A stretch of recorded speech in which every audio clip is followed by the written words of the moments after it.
તમારો ક્વેશ્ચન છે 139 ઉપર ક્વેશ્ચન 10. તો એમાં 3 પાર્ટનર્સ છે, એ લોકોનો PSR આપ્યો છે, પછી બેલેન્સ શીટ આપી છે, એવા બહુ બધી વસ્તુ છે અને એડજસ્ટમેન્ટ્સ આપ્યા છે. નવો PSR 1:1:1 કરો પણ આપણે કંઈ કામ છે નહીં. હવે લેન્ડ એન્ડ બિલ્ડિંગની વેલ્યુ ઇન્ક્રીઝડ અપ ટુ 2,50,000 છે. તો તમે લેન્ડ જુઓ, લેન્ડ જે છે એ 1,80,000 છે અને ઇન્ક્રીઝડ અપ ટુ 2,50,000 છે. તો એનો મતલબ કે બેલેન્સ શીટમાં આપણે નવી વેલ્યુ લેન્ડની લખીએ તો એ 2,50,000 થાય અને 1,80,000માંથી આ 2,50,000 થયા તો વૈધા 70,000, એટલે 70,000 આપણે કરશું રિવેલ્યુએશન અકાઉન્ટમાં ક્રેડિટ સાઇડમાં.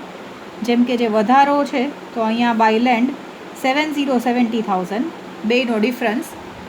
પછી building value is to be increased by 50,000. 50,000 બિલ્ડિંગમાં વધારવાના છે, તો અહીંયા આગળ જે વધારવાના છે એટલાક જ લખવાના જ. તો અહીંયા 50,000 અને બેલેન્સ શીટમાં હવે બિલ્ડિંગની નવી વેલ્યુ લખીએ તો બિલ્ડિંગ તમે પહેલાં જોશો તો 3 લાખનું હતું અને હવે 3,50,000 થઈ જશે. પછી value of investment is to be reduced by 30% છે. તો આપણે ઇન્વેસ્ટમેન્ટનું આપે તો સામે તમે ચેક કરો કે ક્યાંય પણ IFF કે ઇન્વેસ્ટમેન્ટ ફ્લક્ચ્યુએશન ફંડ છે કે નહીં. તો લાયબિલિટી સાઇડમાં IFF ક્યાંય છે નહીં. તમે લાયબિલિટી સાઇડમાં અહીંયા જોશો તો અહીંયા ઇન્વેસ્ટમેન્ટ ફ્લક્ચ્યુએશન ફંડ ક્યાંય છે નહીં. તો ઇન્વેસ્ટમેન્ટ જે છે એ 40,000 છે અને એમાં 30% રિડક્શન છે. તો રિડક્શન ઇન એસેટ છે એટલે અહીંયા આપણે લખીએ જે ઘટાડો છે ઇન્વેસ્ટમેન્ટમાં. ઇન્વેસ્ટમેન્ટની વેલ્યુ 40,000 છે અને એમાં 30%નો ડિક્રીઝ કરવાનું છે એટલે 12,000નું ડિક્રીઝ કરશું. તો હવે જુઓ, આ 40,000 એમાંથી -12,000 કરીએ એટલે 28,000 બેલેન્સ શીટમાં નવી વેલ્યુ હશે.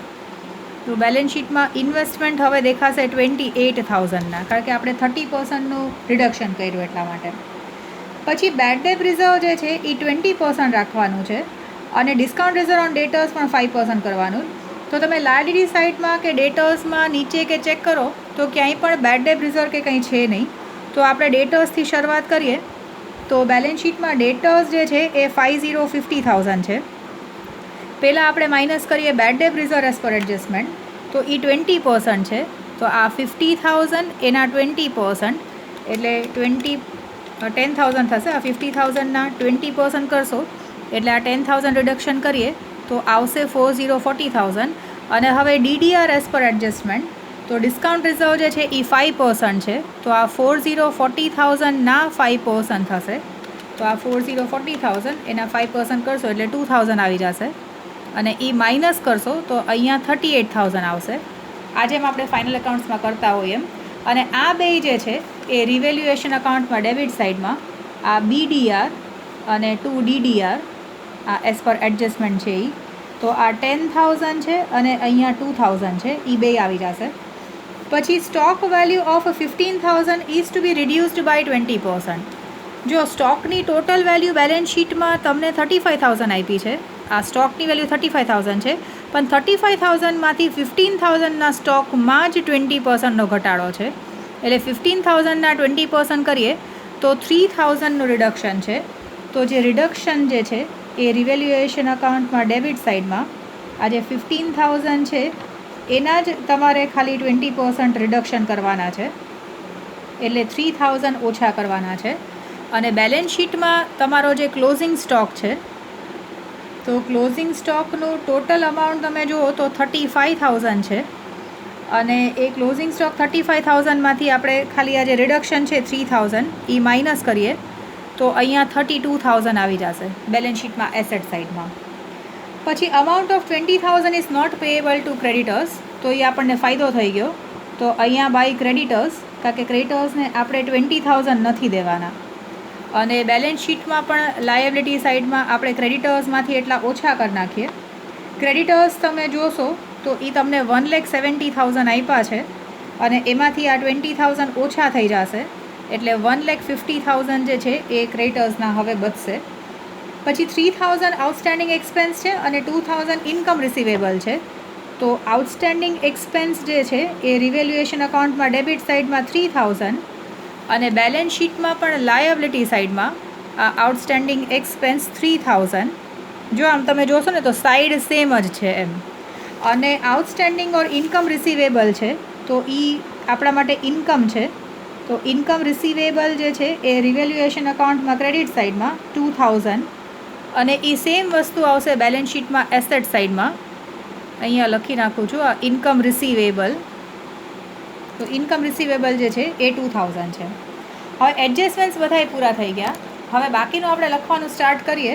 તો સૌથી પહેલાં કેપિટલ બેલેન્સીસ છે.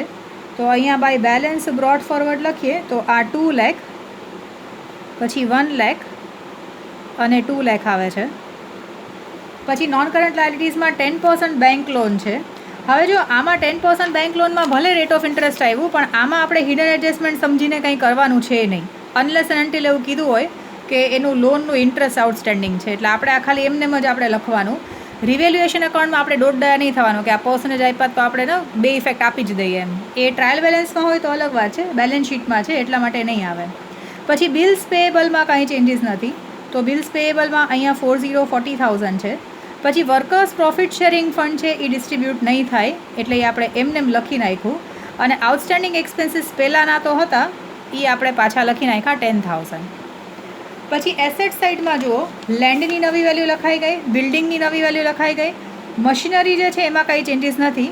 હવે અહીંયા મારે જગ્યા નથી એટલે બાકી એસેટ્સ તમે ફિક્સ્ડ એસેટ્સ ઉપર જ લખજો. મશીનરી 1,20,000, આ કારણ કે તમને એક જ પેજ પર આખું દેખાય એટલે હું અહીંયા સમાવવાનું ટ્રાય કરું. ઇન્વેસ્ટમેન્ટ જે છે એ નવી વેલ્યુ લખાઈ ગઈ, ડેટર્સ લખાઈ ગયા. બિલ્સ રિસીવેબલમાં કાંઈ ચેન્જીસ નથી તો એ 10,000 આપણે એઝ ઇટ ઇઝ લખી નાખીએ. ક્લોઝિંગ સ્ટોકની નવી વેલ્યુ લખાઈ ગઈ. પછી અહીંયા બેંક બેલેન્સ છે એમાં કંઈ ચેન્જીસ નથી તો 60,000 as it is. Cash balance જે છે એમાં પણ કંઈ ચેન્જીસ નથી એટલે 30,000 એઝ ઇટ ઇઝ. અને 4,000 જે છે એ ઇન્કમ રિસીવેબલ છે એટલે એ પણ એઝ ઇટ ઇઝ છે. પછી આ બધું પૂરું થઈ ગયું એટલે આખો સમ પૂરો થઈ ગયો. હવે રિવેલ્યુએશન પ્રોફિટ કે લોસ ફાઇન્ડ આઉટ કરીએ. તો યુઝ્યુઅલી આપણે અહીંયા ડેટા જોઈએ ને તો આપણે ક્રેડિટ સાઇડ જ વધારે દેખાય. તો આ 70,000 plus 50,000 plus 20,000 plus 2,000 minus 12,000 minus 10,000 minus 2,000 અને માઇનસ આ 6,000 કરીએ તો રિવેલ્યુએશન પ્રોફિટ જે છે એક જ મિનિટ, આઉટસ્ટેન્ડિંગ એક્સપેન્સીસ એક જ મિનિટ અહીંયા સુધી કરો.